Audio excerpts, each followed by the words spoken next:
আজকাল মানুষ ভিড়ের মধ্যে থেকেও কোথাও না কোথাও একা হয়ে যাচ্ছে, কারণ আমরা সম্পর্ক বাঁচিয়ে রাখতে জানি না। সবাই নিজের নিজের ইগোতে থাকি, সামনের জনের কাছে আমরা ঝুঁকতে চাই না, তাই সম্পর্কগুলো খুব সহজেই খারাপ হয়ে যায়। তুমি যদি কারো সঙ্গে সম্পর্ক ঠিক করতে চাও, যে সম্পর্কটা হয়তো শেষ হতে চলেছে বা শেষ হয়েই গিয়েছে প্রায়, তাহলে এই ভিডিওটা শেষ পর্যন্ত দেখো। একটা সম্পর্ক যখন খারাপ হতে শুরু করে, তখন আমরা সেই মানুষটা সম্পর্কে নেগেটিভ ধারণা পোষণ করতে শুরু করি।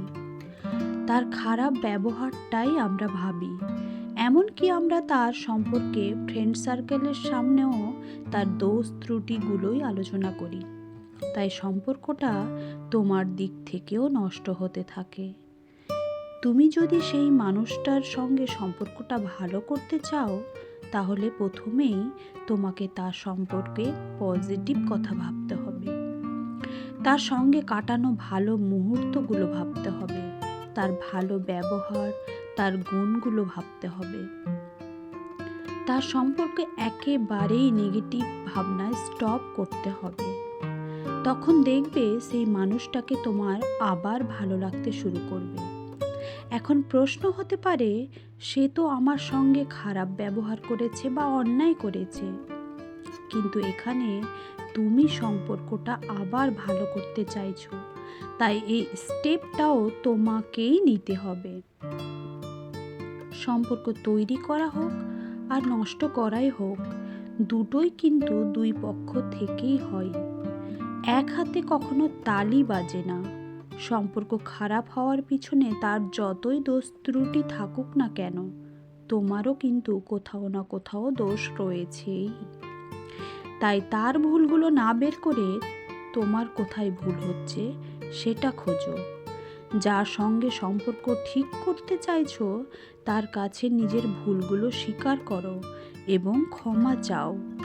একটা ভালো সম্পর্ক তৈরি করতে হলে সেখানে ইগো রাখলে চলবে না। আমাদের সম্পর্ক বাঁচিয়ে রাখতে হলে কখনো কখনো সামনের মানুষটার কাছে মাথা নত করতে হয়। এখানে একটা কথা মাথায় রাখতে হবে, তোমার যেসব ভুলের জন্য তুমি ক্ষমা চাইলে, সেই ভুলগুলো দ্বিতীয়বার যেন তোমার দ্বারা না হয়, প্রতিজ্ঞা করে নাও। সম্পর্ক ভালো করার জন্য এগুলো করেই দেখো না। যদি সামনের জন সঠিক মানুষ হয়, তাহলে তোমাদের সম্পর্ক ভালো হতে বাধ্য। তোমার হাজার চেষ্টা করার পরেও যদি সামনের মানুষটা সম্পর্কটাকে টিকিয়ে রাখতে না চায়, তাহলে সেই মানুষটাকে নিজের জীবন থেকে যেতে দাও। অ্যাটলিস্ট এটা কখনো আফসোস হবে না তুমি সম্পর্কটা বাঁচানোর চেষ্টা করনি, বা তোমার ভুলের জন্য তুমি একটা সম্পর্ক হারিয়ে ফেলেছো। আর এটাও ক্লিয়ার হয়ে যাবে যে সেই মানুষটা আসলে তোমার সঙ্গে সম্পর্কটা ভালো রাখতে চায়, নাকি তোমার ভুলগুলো ধরিয়ে সম্পর্কটা থেকে বেরোতে চাই।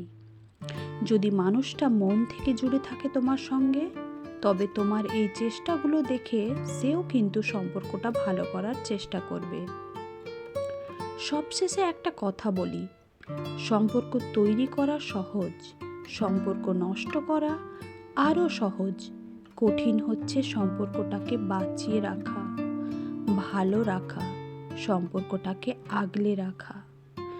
যদি কথাগুলো ভালো লাগে, ভিডিওটাকে লাইক করো, শেয়ার করো, কমেন্ট করো।